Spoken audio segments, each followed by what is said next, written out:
Hello friends, આજના વિડીયોમાં જોઈશું આપણે અમુક યુઝફુલ કિચન ટિપ્સ જે તમને જરૂરથી કામ આવશે. તો વિડીયોને સ્કીપ કર્યા વગર એન્ડ સુધી જરૂરથી જોજો અને પસંદ આવે તો લાઇક કરજો. આજની જે પહેલી ટીપ છે એ લાલ મરચાં માટેની છે. લાલ મરચાંનો ઉપયોગ દરેકના ઘરમાં થતો હોય છે, પરંતુ જ્યારે આપણે એને લાંબા સમય સુધી રાખતા હોઈએ ત્યારે અમુક વખત લાલ મરચાં છે કાળા પડી જાય છે અને એના ઉપર ફંગસ લાગી જાય છે. તો એને લાંબા સમય સુધી ફ્રેશ રાખવા માટે અહીંયા મેં એક પેન લઈ લીધું છે અને પેન પર આપણે એને 1 મિનિટ જેવું ડ્રાય રોસ્ટ કરી લઈશું. આ રીતના જો તમે મરચાંને ડ્રાય રોસ્ટ કરી અને પછી એને સ્ટોર કરશો તો જે મરચાં છે 1 વર્ષ સુધી ખરાબ નહીં થાય અને એના પર ફંગસ પણ નહીં લાગે. તો અહીંયા મેં ફાસ્ટ ગેસ પર ફક્ત 1 જ મિનિટ એને રોસ્ટ કર્યા છે અને કાળા ના પડી જાય એ વાતનું ધ્યાન રાખવાનું. આ રીતે તમે એને લાંબો સમય સુધી ફ્રેશ રાખી શકો છો. આજની નેક્સ્ટ ટ્રીક જોઈએ. આપણે જ્યારે આ રીતના પાઉચીસ લાવતા હોઈએ, ટોમેટો કેચઅપના હોય, શેઝવાન સોસ હોય કે પછી જે ગાર્લિક અને જિંજરની પેસ્ટ આવે છે એના પાઉચ હોય, એ ખલ્લાસ થાય તો આપણે એને ફેંકી દેતા હોઈએ છીએ, પરંતુ આજે આપણે એનો એક યુઝ જોઈશું. તો એના માટે સૌથી પહેલાં તો આની અંદર આપણે પાણી ભરી લઈશું અને એને સારી રીતના વોશ કરી લેવાનું છે, જેથી એની અંદરનો જે પણ સોસ હોય એ એકદમ ક્લીન થઈ જાય. ત્યારબાદ આપણે એની અંદર ફરીથી પાણી ભરી લઈશું. તો અહીંયા ફૂલ આપણે પાણીથી ભરી લેવાનું છે. આનું જે હું તમને આજે ઉપાય બતાવીશ એ લગભગ પહેલાં તમે ક્યારેય નહીં જોયું હોય. તો હવે આપણે એનું જે ઢાંકણ છે એને બંધ કરી દેવાનું છે અને ઢાંકણને બંધ કરી અને આને આપણે ફ્રીઝરમાં મૂકવાનું છે. તો આપણે આને 1 થી 2 કલાક માટે ફ્રીઝરમાં મૂકી દઈશું. 1 થી 2 કલાકની અંદર જે પાણી છે એ બરફ થઈ જશે.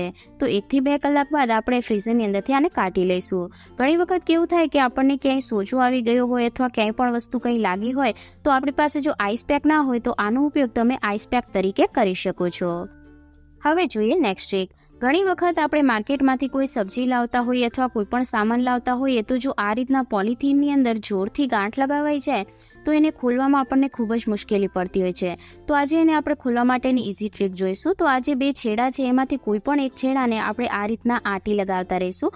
તો આ રીતના જે જગ્યા પર આપણે આંટી લગાવીશું એકદમ કડક થઈ જાય ત્યાં સુધી આંટી લગાવવાની છે અને ત્યારબાદ આપણે એને આ રીતના પ્રેસ કરવાનું છે. જો તમે આ રીતના આંટી લગાવી લીધા બાદ પ્રેસ કરશો તો ઇઝીલી ગાંઠ છે એ ખુલી જશે અને વધારે ટાઈમ પણ નહીં લાગે.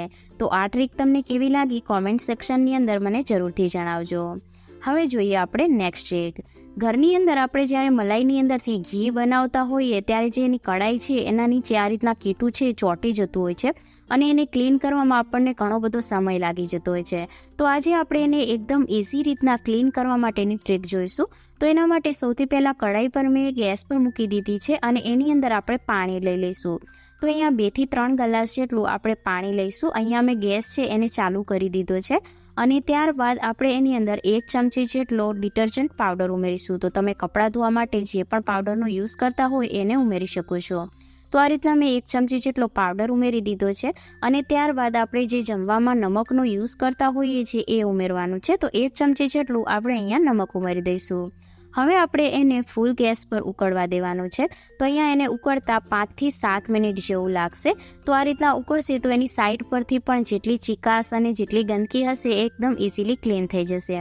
આ ટ્રીકથી જો તમે કઢાઈ અથવા તો કોઈ પણ વાસણ જે તમારા વાસણમાં કોઈ પણ વસ્તુ બળી ગઈ હોય તો એને ક્લીન કરશો તો હાથ લગાવ્યા વગર જ આસાનીથી ક્લીન થઈ જાય છે.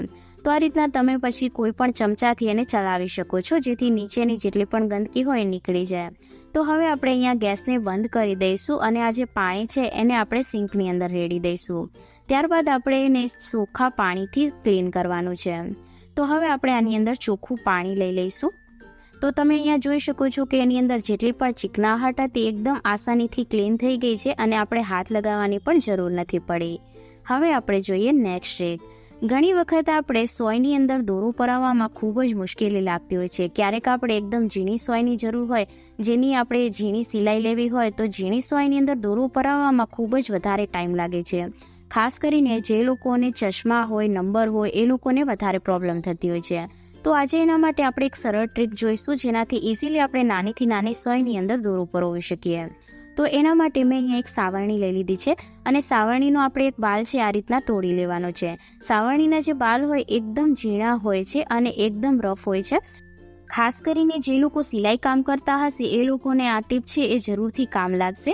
ત્યારબાદ આપણે અહીંયા એક નેલ કટર લઈ લઈશું. તો નેલ કટર છે દરેકના ઘરની અંદર હોય છે. તો નેલ કટરનો જે આ ઉપરનો ભાગ છે એ આપણે લઈ લેવાનો છે.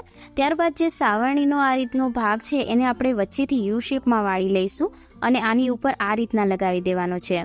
ત્યારબાદ આપણે એને સિક્યોર કરવા માટે સેલો ટેપનો યુઝ કરીશું. તો તમારી પાસે ડબલ સાઇડેડ ટેપ હોય તો તમે એનો યુઝ પણ કરી શકો છો, અથવા તો વ્હાઇટ સેલો ટેપ કે પછી કોઈ પણ કલરની તમારી પાસે સેલો ટેપ હોય એનો તમે યુઝ કરી શકો છો. તો આ રીતના સેલો ટેપ કાઢી અને આ રીતના આપણે વેટી દેવાનું છે, જેથી આ પરમેનન્ટ થઈ જશે અને જ્યારે પણ તમારે સોયની અંદર દોરો પરોવો હશે ત્યારે તમે ઇઝીલી પરોવી શકશો. માર્કેટની અંદર સોયમાં દોરો પરોવવા માટે ઘણા બધા ટૂલ્સ અવેલેબલ છે, પણ તમે આ રીતે ઝીરો કોસ્ટની અંદર ઘરે જ આ ટૂલ્સ બનાવી અને રેડી કરી શકો છો. તો અહીંયા જે આ રીતના મેં સેલો ટેપ છે એને વીંટી લીધી છે. તો તમે જોઈ શકો છો કે આપણું સોયમાં દોરો પરોવવા માટેનું ટૂલ્સ રેડી થઈ ગયું છે. હવે આપણે જોઈએ કે એની અંદર કઈ રીતના દોરો પરોવવાનો છે. તો એના માટે મેં સોય લઈ લીધી છે અને જે આ સાવરણીનો દોરો છે એને આપણે આ રીતના બે ભાગને એક સાથે કરી અને આપણે સોયની અંદર પરોવી દેવાનો છે. આ રીતના સોયને અંદરથી પસાર કરી લેવાની છે અને ત્યારબાદ આપણે રીલ લઈ લઈશું, અથવા તમારે જે પણ દોરો પરોવવો હોય એ લઈ શકો. અને ત્યારબાદ જે સાવરણીનો આપણે આ રીતના છે ભાગ એની અંદરથી આ દોરાને પસાર કરી લેવાનો છે. આ રીતના પસાર કર્યા બાદ આપણે સોયને આવી રીતના ખેંચી લઈશું. આ રીતના સોયને ખેંચીશું તો ઇઝીલી જે દોરો છે એ પણ સોયની અંદર પરોવાઈ જશે અને ઇઝીલી આપણા દોરો છે સોયની અંદર જતો રહેશે. હવે જોઈએ નેક્સ્ટ રીલ.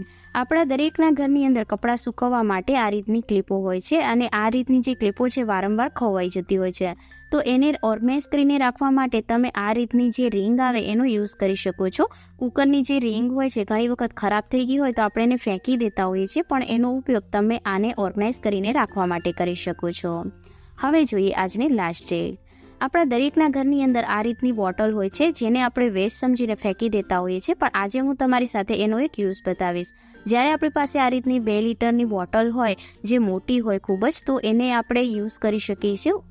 અહીંયા આપણે ચાકુ ગરમ કરીશું તો બોટલને આપણે ઇઝીલી કટ કરી શકીશું. આનાથી પહેલાં એક વિડીયોની અંદર મેં તમને પૂછ્યું હતું કે તમે આ વિડીયો કઈ જગ્યાથી જોઈ રહ્યા છો, તો ઘણા લોકોએ કોમેન્ટ કરી હતી, તો બધા જ લોકોનો ધન્યવાદ. હવે આપણે અહીંયા જે બોટલ છે એને આ રીતના કટ કરી લેવાની છે. ઉપરના ભાગનો યુઝ મેં તમને આગળના વિડીયોમાં બતાવ્યો છે. જો તમે હજી સુધી ના જોયો હોય તો એ વિડીયોની લિંક તમને આઈ બટનમાં મળી જશે. હવે આપણે જે બોટલનો નીચેનો ભાગ છે એનો યુઝ કરવાનો છે.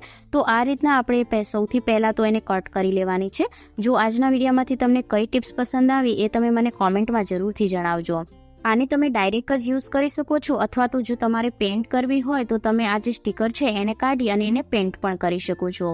આનો ઉપયોગ તમે કિચનની અંદર જે મોટા મોટા ચમચા હોય કે જેને રાખવા માટે આપણી પાસે કોઈ સ્પેસ ના હોય તો એને ઓર્ગેનાઇઝ કરીને રાખવા માટે કરી શકો છો. જે મોટા જે ચમચા આવે છે એને ઇઝીલી તમે આની અંદર મૂકી શકો છો અને આ એકદમ જગ્યા પણ ઓછી રોકે છે અને આપણા કાઉન્ટર ટોપ પર સારી રીતના આપણે એને ઓર્ગેનાઇઝ પણ કરી શકીએ છીએ. આજનો જો આ વિડીયો પસંદ આવ્યો હોય તો જરૂરથી લાઇક, શેર અને ચેનલને સબસ્ક્રાઇબ કરજો.